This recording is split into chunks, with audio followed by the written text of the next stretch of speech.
இன்னைக்கு நான் பாக்குறது அடுத்த வைகோ தான் கமல்ஹாசன். இன்னைக்கு எப்படி வைகோக்கு இன்னைக்கு அல்வா கொடுத்துட்டாங்க, சீட்டு கிடையாது அவருக்கு. அப்ப எதுக்காக இன்னைக்கு வைகோ கட்சி ஆரம்பிச்சாரு? ஸ்டாலினை எதிர்த்து தான் கட்சி. திமுகவை எதிர்த்துங்கிறத விட ஸ்டாலினுடைய வளர்ச்சியை எதிர்த்து தான் அந்த கட்சி. கடைசியில் அவரு கூட எத்தனை மாவட்ட செயலாளர்கள் போனாங்க, அதுல எத்தனை பேர் தீக்குளிச்செல்லாம் இறந்தாங்க, எத்தனை உயிர் மதிமுகல போயிருக்கு. இன்னைக்கு அதே வைகோ என்ன பண்ணாரு, ஸ்டாலினை முதல்வர் ஆக்காம நான் விடவே மாட்டேன், உயிர் போகாதுங்கிறது இங்க அடைக்கலமானார். அப்ப என்னாச்சு, இன்னைக்கு நீங்க ஒரு எம்பி சீட் இருக்கும்போது கூட இன்னைக்கு ஒரு எம்பி சீட் கொடுக்கல அவருக்கு. என்ன பண்ண முடியும் இன்னைக்கு மதிமுகனால? ஒன்னும் பண்ண முடியாது.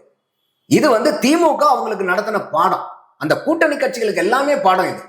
எந்த ஒரு கூட்டணி கட்சியும் தன்னுடைய அளவை மீறி, லிமிட்டை மீறி போய் நீங்க உங்களுக்காக தான் நாங்க கட்சியை வச்சிருக்கோம் சொல்லிட்டு ஒரு அடிமை சாசனம் எழுதுற மாதிரி நீங்க உட்கார்ந்து இருந்தீங்கன்னா வைகோவனுடைய நிலைமை தான் யாரா இருந்தாலும் வரும். வைகோ ஒரு காலத்துல யோசிச்சு பாருங்க, எவ்வளவு பெரிய ஒரு ஸ்டால்வர்ட் அவர்.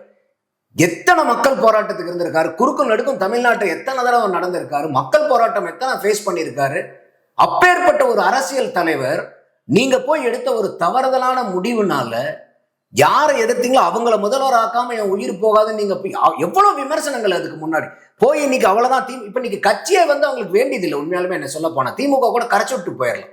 அந்த அளவுக்கு இன்னைக்கு வரும்போது நீங்க கேட்ட அதே கல் தான். இன்னைக்கு மதிமுகவுக்கு கொடுக்கல எம்பி சீட், என்ன பண்ண முடியும் அவங்களால? ஒன்னும் பண்ண முடியாது. ஆனா இங்க இவருக்கு கொடுக்குறாங்கன்னா ஏற்கனவே ஒரு அக்ரிமெண்ட் போட்டிருந்தாங்க. நீங்க அவர் கட்சியில கரைச்ச மாதிரி தான் இவரு. இப்ப இவரு மக்கள் நீதி மையம் திமுக ஐக்கியம் ஆயிடுச்சு.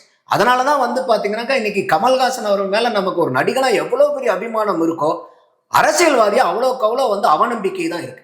இன்னைக்கு ஒரு அரசியல்ல ஒரு பெரிய தமிழ்நாட்டினுடைய அரசியலினுடைய அவநம்பிக்கை யாருன்னா கமல்ஹாசன் தான் பார்க்க முடியும். அவர் பண்ண செயல்பாடு என்ன, அதனால என்ன ஆகுதுன்னா இனிமேல் ஒரு சினிமா துறையிலிருந்து யாராவது கட்சி ஆரம்பிக்கும் போது கூட இப்ப கூட விஜய் மேல என்ன விமர்சனம் வைக்கிறாங்க, இவரும் கமல்ஹாசன் மாதிரி அவர் கூட போய் சேர்ந்துருவாங்க. அப்ப அந்த அளவுக்கு இவர் மக்கள் மத்தியில ஒரு அவநம்பிக்கையை ஏற்படுத்தின ஒரு அரசியல் அவநம்பிக்கை தான் கமல்ஹாசன்.